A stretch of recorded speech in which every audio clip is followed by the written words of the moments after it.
वाह, क्या आइडिया दिया था जनाब ने। तेरी आवाज सुनकर, तेरा डांस देखकर अंदर हो जाएंगे, नौकरी मिल जाएगी। साली कोई नौकरी वोकरी तो मिली नहीं, यहाँ अंदर हो गए। ओहो, अरे बाप रे, ये भी अंदर आ गया। लगता है बड़ा खटमल है, लेकिन हमारे साथ कैसे आ गया अंदर? बंद कर अपनी ये बकवास। अब थोड़ी देर में हमारे कर्जदार भी हमारे साथ होंगे, जिनसे कपड़े भाड़े पे लिए थे, वो बैंड बाजा भाड़े पे लिया था, वो सब तुझे खटमल की तरफ मसल डालेंगे, देखना। अच्छा, हे भगवान, हमको जेल से बाहर मत निकालना। चलो बाहर निकलो, तुम्हारी जमानत हो गई। जमानत हो गई? हमारी जमानत कौन कर सकता है? कमाल है।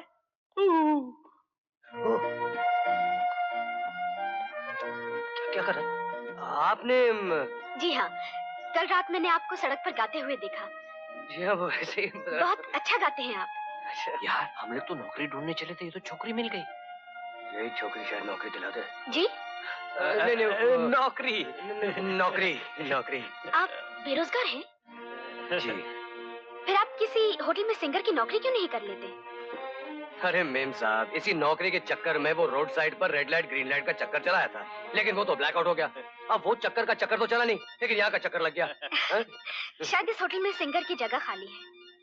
Really? अरे वाह, आप इसी होटल में काम करती हैं? जी, वो नौकरी के लिए कोशिश की होगी, मिली नहीं होगी। देखिए, आप यहाँ साइन कर दीजिए। जमानत का बहुत बहुत शुक्रिया। ओ,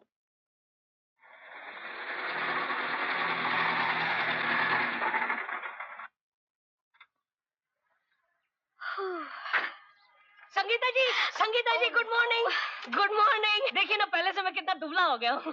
पहले मेरी कमर 40 की थी, अब 39 की हो गई है। पहले मेरा वजन 96 का था, अब एक ही साल में 95 का हो गया। What a change, what a change। Gangadhar Prasad, yes. अगर तुम हर एंगल से 16 साल की दिखने लगे, फिर होगा क्या? मतलब ये, अगर तुम दुबले भी हुए, पतले भी हुए, सुकड़े भी हुए, तो भी मुझ पर कोई असर नहीं पड़ने वाला। देखिए, दुबले और पतले से क्या फर्क पड़ता है? दिल तो अभी जवान है ना। और अक्सर मैं आप ही के बंगले के आसपास चक्कर काटता रहता हूँ। वैसे तुमसे भी बहुत ज्यादा हैंडसम लड़के मेरे बंगले के सामने से गुजर जाते। आज के दिन सावित्री ने भी बड़ की पूजा की और धर्मपत्नी, आज के दिन मेरा भाव भी बढ़ जाता है। लेकिन बात यह है, ये दिन साल में एक ही बार क्यों आता है, बार बार क्यों नहीं आता है? आप खामोश भी रहेंगे या ये पैर नहीं वो पैर? नहीं, बात यह है कि आज के दिन ही तो बोलता हूँ। धर्मपत्नी, साल के बाकी 364 दिन तो तुम ही बोलती रहती हो। देखिए जी, हमें फुजुल बातें सुनने की आदत नहीं है। लेकिन आज मेरे पैरों की बड़ी जबरदस्त किस्मत है। मैं आपसे कह देती हूँ कि हाँ, औरत जात, चाहे लक्ष्मी हो चाहे सरस्वती, जब तक पति के चरणों में न बैठे तब तक पत्नी नहीं कहलाती। अब आप मेहरबानी करके ये पैर हटाएंगे? इतनी जल्दी? सारी जिंदगी इस थाली में ही पैर धरे बैठे रहेंगे क्या? ओहो।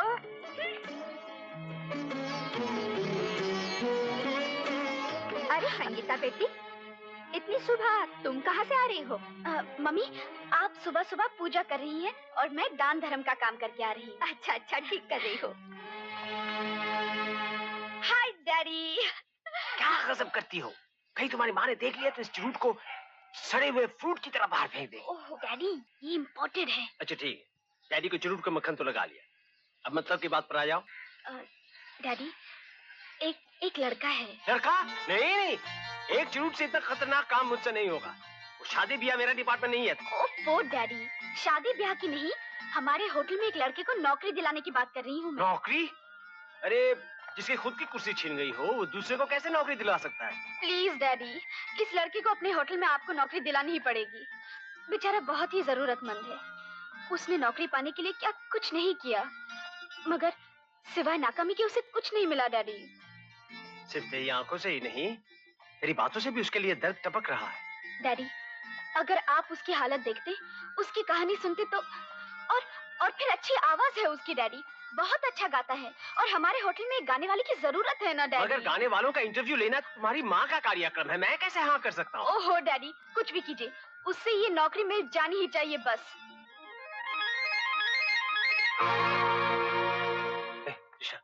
ये दूध मेम साहब के लिए है ना? साहब, मुझे दो और तुम जाके मेरी दवा लाओ। मगर साहब।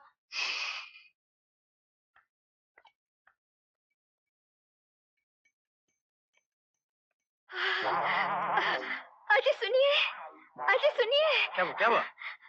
देखिए, आज मैंने कुछ लोगों को ऑफिस में इंटरव्यू के लिए बुलाया है। आप चले जाइए ना। अरे मैं तो कभी इंटरव्यू नहीं लेता। अरे आप समझते क्यों नहीं? जाइए ना, मेरी तबीयत ठीक नहीं है। ठीक है, मैं जाता हूँ। प्लीज। वाह। तो तुम यहाँ कौन सी नौकरी के लिए आए हो? सर, गले में सुरों का समंदर है, हाँ, हाथों में संगीत का हुनर है, हाँ। और आपके होटल में गाने वाले की नौकरी खाली है। हाँ। तुम रहने वाले कहाँ के हो? जी पिताजी लाहौर के थे, दादाजी भी लाहौर के थे, मगर मैं दिल्ली वाला हूँ सर। दिल्ली वाला। पिताजी का नाम? जी ज्ञानीनाथ शर्मा। अच्छा जी। अरे तब तो तुम केदारनाथ शर्मा जी के पोते हो। जी हाँ वो तो करोड़पति आदमी थे। सर, जो करोड़पति लोग होते हैं उनका अगर फायदा करोड़ों में होता है तो घाटा भी करोड़ों में हो जाता है। बस बिजनेस में जबरदस्त नुकसान हुआ, सिर्फ दौलत और बिजनेस ही नहीं, वक्त के हाथों दादाजी, माँ बाप सब छिन गए। उसके बाद बस अपनी दुनिया अपने ही कंधों पे खींचनी शुरू की और यहाँ तक आ पहुंचा। तो फिर कल से नौकरी पर आ जाओ। Really sir? Thank you sir. Good morning madam. Good morning. कल जिनको होटल में गाने के लिए रखा गया है उन्होंने ये लिस्ट दी है। तो आप हैं मिस्टर अमर? Yes ma'am.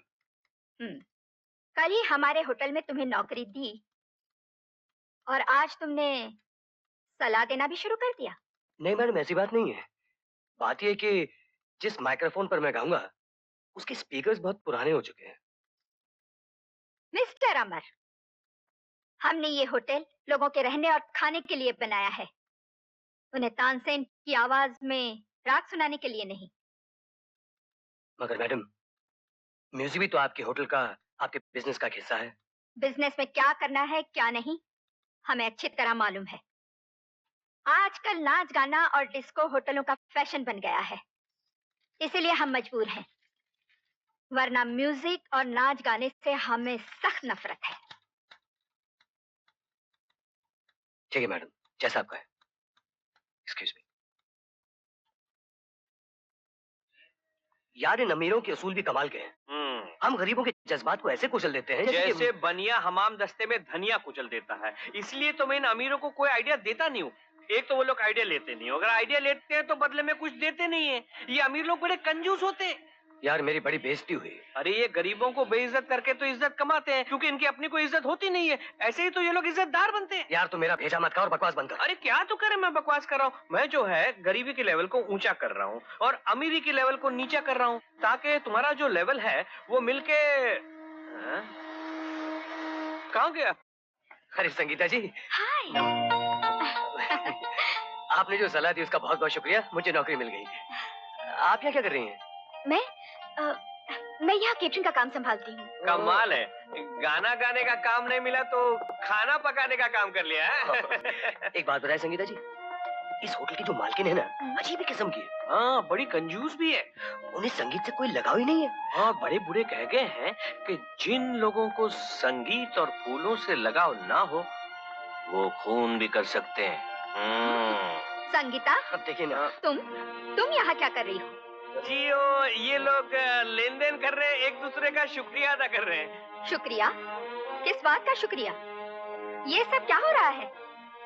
बेटी, फॉरेन से कुछ ग्रुप आ रहा है, तुमने खाने पीने का अरेंजमेंट कर दिया है ना? जी मम्मी। ठीक है।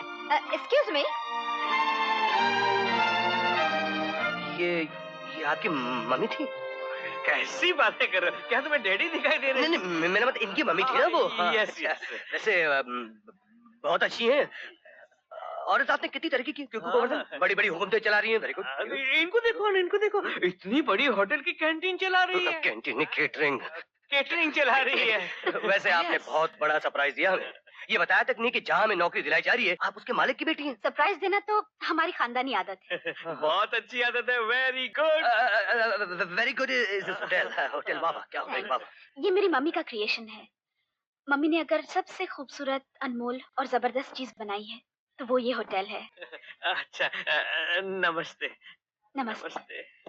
वैसे अगर आपकी मम्मी ने कोई अनमोल, खूबसूरत, जबरदस्त चीज बनाई है तो वो सिर्फ आप हैं।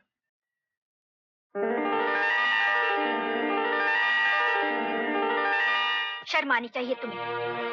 एक मामूली सी तनख्वाह पर जीने वाले आदमी के साथ तुम अपना जीवन बसाना चाहती हो? हमारा नाम, हमारी इज्जत, क्या तुम्हें किसी चीज का कोई ख्याल नहीं? धर्मपत्नी, जवानी में तो तुमने मुझे चुन लिया, अब बेटी चुन रही है तो चिल्ला। आप चुप रहिए जी। अरे सोचो, नौकरी करने से क्या आदमी 2 टके का हो जाता है और बिजनेस से 4 टके का? ये हमारी बेटी की जिंदगी का सवाल है। तुम्हारी बेटी तो मेरी भी बेटी है ना? खामोश रहिए, आप इस बारे में कुछ नहीं जानते। शादी हमारी मर्जी से होगी और उसी खानदान में होगी जो हमारे बराबर का हो। मखमल में रेशम का पैबंद लगाया जा सकता है, टाट का नहीं। वो आदमी भी कोई टाट का पैबंद नहीं है, वो उस महान इंसान का पोता है जिसका नाम लाला केदारनाथ था। क्या वो लाला केदारनाथ का पोता है? जिन्होंने हमें उस वक्त सहारा दिया जब हमारे पास कुछ नहीं था। ये नाम, ये दौलत उन्हीं हाथों ने हमें दी है। उनकी भलाई के बदले में हम तो उन्हें कुछ नहीं दे सके। आज अगर उनके पोते को जिंदगी में ये छोटी सी खुशी हम दे दें तो उनके के एहसानों का बोझ थोड़ा बहुत हल्का हो जाएगा और इन दोनों की जिंदगी भी संवर जाएगी। अगर ऐसी बात है तो हम उस लड़के से मिलना चाहेंगे।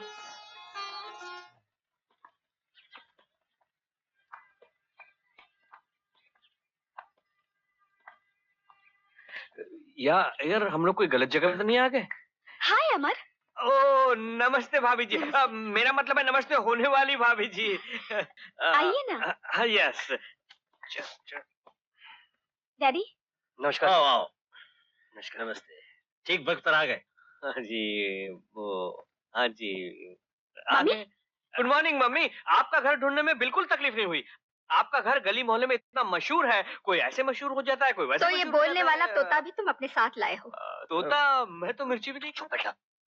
तुम्हें ये हमारा घर पसंद आया? जी हाँ, बहुत ही खूबसूरत है, कीमती भी है और मगर इस घर से ज्यादा कीमती है हमारी इकलौती बेटी संगीता। और अपनी इकलौती बेटी को हम अपने से दूर रखना पसंद नहीं करते और ना ही ये हमसे दूर रह सकती है। तुम हमारे कहने का मतलब समझ गए होगे। जी हाँ, इस घर को दामाद नहीं, घर दामाद की जरूरत है। ये तो अपने अपने सोचने का अंदाज है। सोचो तो घर दामाद और ना सोचो तो कुछ भी नहीं। माफ कीजिएगा मैडम, किसी खुददार इंसान के लिए घर दामाद बनकर जीना मुश्किल नहीं बल्कि नामुमकिन है। इसका मतलब है तुम्हें हमारी शर्त मंजूर नहीं। तुम्हारे पास ऐसा घर है नहीं, तुम घर दामाद बनोगे नहीं, तो फिर हमारी बेटी को कहाँ रखोगे? धर्मपत्नी, एक मकान दहेज पे दे देंगे, बस किस्सा खत्म। नहीं सर, मैं दहेज में नहीं मानता। मैं ना दहेज लेने के हक में हूँ ना देने के। तो क्या हमारी बेटी तुम्हारे साथ सड़कों पर रहेगी? आपकी बेटी को छत के नीचे रखना मेरा जिम्मा है। मिस्टर, मकान खरीदने के लिए जज्बात की नहीं, ढेर सारे रुपयों की जरूरत होती है। ओ धर्मपत्नी, रुपए की क्या कमी है? हैं? तुम फूंक मारोगी तो हजारों आ जाएंगे, तुम छींक मारोगी तो लाखों आ जाएंगे। अमर बेटा, तुम ऐसा करो, तुम दहेज मत लो, मगर मेरी पत्नी से ही तुम कर्जा ले लो। हाँ, मैं कहता हूँ कर्जा ले लो और एक घर ले लो, बस किस्सा खत्म। क्या आइडिया है। मैं फौरन जाके हाउसिंग बोर्ड में खास जगह ढूंढता हूँ। और हम लोग बाहर वाले थोड़ी ही हैं। नहीं सर, आप जानते कि अरे नहीं नहीं नहीं, मैं जानता हूँ, लेकिन जमाने के साथ साथ सबको बदलना पड़ता है, इसलिए तुम मेरी बात मान जाओ। ठीक है सर, मैं आपकी बात मान लेता हूँ, वाह, लेकिन एक शर्त पर। आपको अपना दिया हुआ कर्जा मुझसे वापस लेना पड़ेगा। अरे वाह वाह वाह, देखा, ऐसा ईमानदार लड़का कहाँ मिलेगा तुम्हें। अब क्या ख्याल है धर्मपत्नी? जब आप लोगों ने फैसला कर ही लिया है तो आपकी खुशियों का साथ निभाने के लिए हमें भी तो हाँ करनी ही पड़ेगी। मगर हमारी बेटी से शादी करने के बाद तुम हमारे होटल में सिंगर नहीं बल्कि एक मैनेजर की हैसियत से काम करोगे। आप अगले महीने शादी का मुहूर्त निकलवाइए। ओम शांताकारं गुरुशरणं पद्मनाभं सुरेशं निष्ठाकारं गुरुशरणं नीलवनं लक्ष्मीकान्तं कमलनयनं योगवरदानगमनं वन्दे विष्णुभैरवनं सर्वभूतैकनाथं। ओम गणानां प्रिया।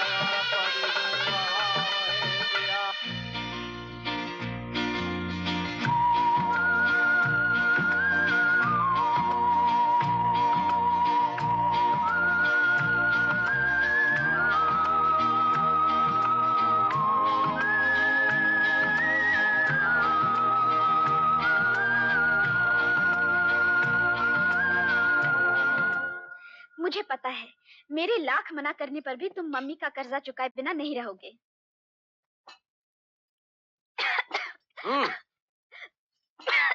पानी पी लो, ठसका लग गया।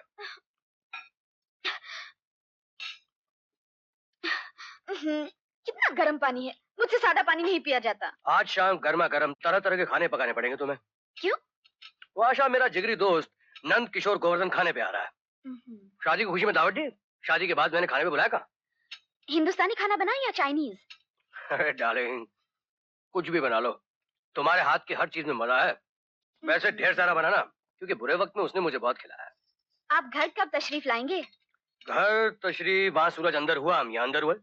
ठीक है, आपके आने के बाद आपके डाइनिंग टेबल बिल्कुल सजा हुआ मिलेगा। लवली। बाय। अरे चाय। No time. हाँ बेटी, अच्छा हुआ तुम आज आ गई। हमारे यहाँ फॉरेन से कुछ मेहमान आ रहे हैं और सारा अरेंजमेंट तुम्ही को करना है। मगर मम्मी, अमर तो किसी खास आदमी को लेकर घर आने वाले हैं। अगर मैं घर पर नहीं रही तो वो क्या सोचेंगे? बेटी, तुम्हारी मम्मी आज तक अपने पति से नहीं घबराई और तुम हो क्या अभी से घबराना शुरू कर दिया? ऐसी बात नहीं मम्मी, उनके मेहमान।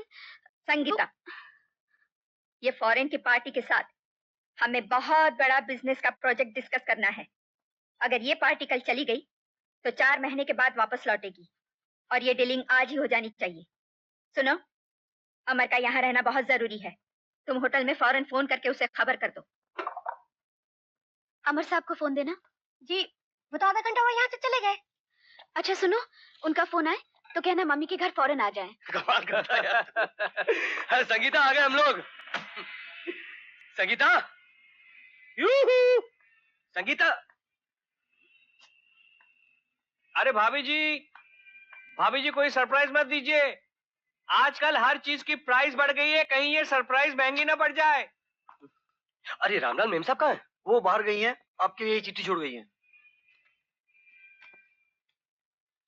अमर, माँ के घर आज दावत है। माँ के कुछ खास मेहमान आने वाले हैं, तुम्हें उनसे मिलाना है। इसलिए इस खत को पढ़ते ही फौरन मम्मी के घर पहुंच जाओ। तुम्हारे दोस्त की दावत फिर किसी दिन कर देंगे। माँ तुम्हारा इंतजार कर रही है, तुम्हारी संगीता। क्या लिखा है? सास ने घर बुलाया है, बहुत बड़ी दावत है। अरे तो इसमें इतना परेशान होने की क्या बात है?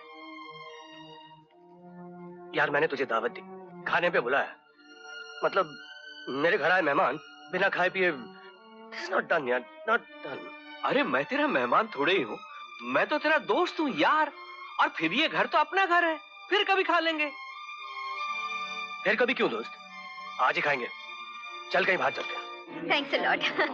देवी सिंह, संगीता के डैडी कहाँ है? बाहर है। अच्छा अच्छा, ये जूस सबको पूछ लो। Chitra, please come here. Look after the guest please. Where's your son-in-law, ma'am? He'll be here any moment. Will you please excuse me? Please.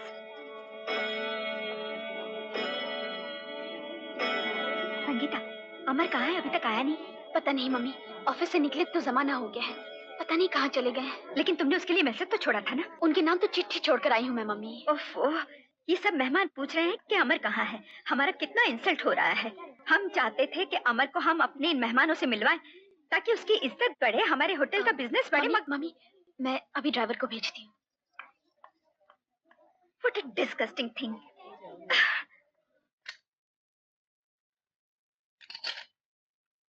Ram Ram साहब। मेम साहब आई? जी साहब।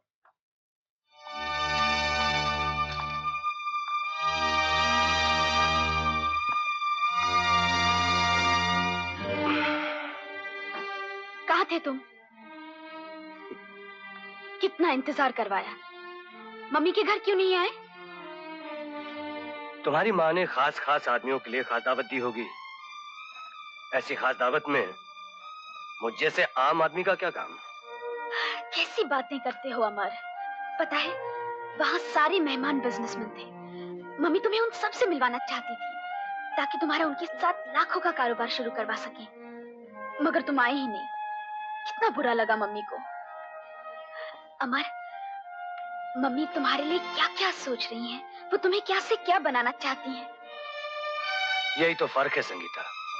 तुम्हारी माँ अपने बल पर मुझे बनाना चाहती है, मगर अपने हाथों अपने आप को बनाना चाहता हूँ।